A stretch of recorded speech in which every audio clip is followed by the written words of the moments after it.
بسم اللہ الرحمن الرحیم۔ سفر آخرت چینل پر خوش آمدید۔ ناظرین کرام، حضرت جابر رضی اللہ عنہ فرماتے ہیں کہ آپ صلی اللہ علیہ وآلہ وسلم نے ایک دفعہ گھر سے باہر تشریف لا کر فرمایا، ابھی میرے دوست حضرت جبرائیل علیہ السلام تشریف لائے تھے اور یہ فرمایا کہ پچھلی امتوں میں سے اللہ کا ایک بندہ اپنے گھر بار، عزیز و اقارب، مال و دولت سب کو چھوڑ کر سمندر کے بیچ میں پہاڑ نما ایک ٹیلا تھا، اس میں جا کر عبادت کرنا شروع کر دے۔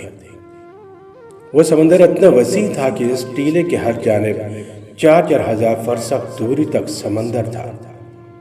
وہاں پر کوئی کھانے کی چیز نہ تھی اور سمندر کا پانی بھی بالکل نمکین تھا۔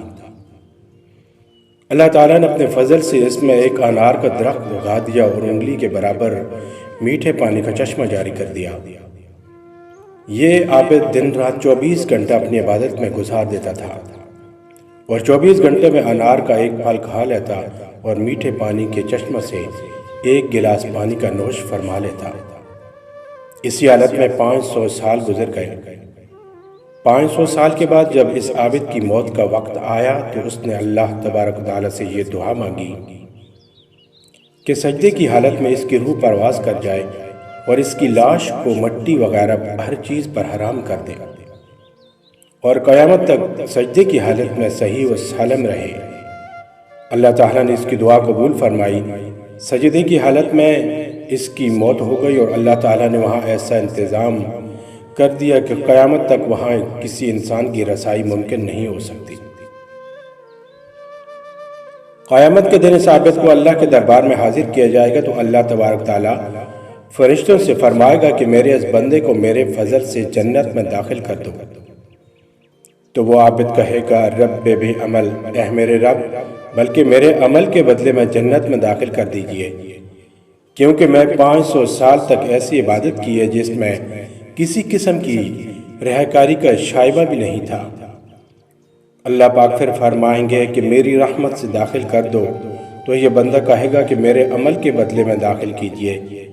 تو اس پر اللہ پاک فرمائے گا کہ اس کے عمل اور میری دی ہوئی نعمتوں کا موازنہ کرو۔ موازنہ کر کے دیکھے جائے گا کہ اللہ تعالیٰ نے جو اس کو بینائی عطا فرمائی ہے، صرف بینائی کی نعمت اس کی 500 سال کی عبادت کا احاطہ کر لے گی۔ اس کے بعد پورے جسم میں کان کی نعمت، زبان کی نعمت، ہاتھ کی نعمت، ناک کی نعمت، پیر کی، دل و دماغ کی، ان سب کا بدل باقی رہ جائے گا۔ پھر ان کے علاوہ جو 500 سال تک اللہ نے میٹھا پانی پلایا اور انار کا پھل کھلایا ہے، ان تمام کا بدل باقی رہ جائے گا۔ تو اللہ پاک فرمائے گا، اس کی 500 سال کی عبادت تو صرف ایک نعمت کے بدلے میں ختم ہو گئی، ہماری باقی نعمتوں کا بدل کہاں ہے؟ لہٰذا اس کو جہنم میں داخل کر دو۔ تو فرشتے اسے گھسیٹ کر جہنم کی طرف لے جانے لگیں گے تو وہ چلانے لگے گا، اے میرے رب، محض اپنی رحمت سے مجھے جنت میں داخل فرما دیجئے۔ اللہ کی طرف سے کہا جائے گا کہ تجھے تو اپنے 500 سال کی عبادت کا بڑا ناز تھا، اب تیری عبادت کہاں چلی گئی؟ اور خطرناک سمندر کے بیچ میں نے تجھے انار کے پھل کھلائے اور 500 سال تک مسلسل میٹھا پانی پلایا، میری ان نعمتوں کے بدلے میں تم کیا لائے ہو؟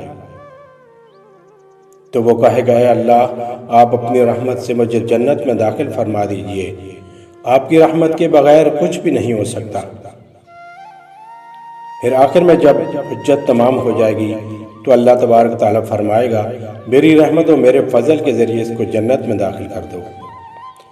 پھر وہ اللہ کی رحمت کے ذریعے جنت میں داخل ہو سکے گا۔ ناظرین کرام، اگر اللہ نے کسی کو نیک عمل کی توفیق عطا فرمائی ہے تو اس کو خوش فہمی میں مبتلا نہیں ہونا چاہیے، بلکہ اللہ سے ڈرتے رہنا چاہیے۔ یہ جو اللہ نے موقع عنایت فرما ہے، یہ بھی اللہ کی طرف سے بہت بڑا انعام اور توفیق ہے۔ اگر اللہ کی طرف سے توفیق نہ ہو تو اس موقع کے باوجود انسان عمل نہیں کر سکتا۔ دعا ہے اللہ رب العزت ہمیں عمل کی توفیق عطا فرمائے۔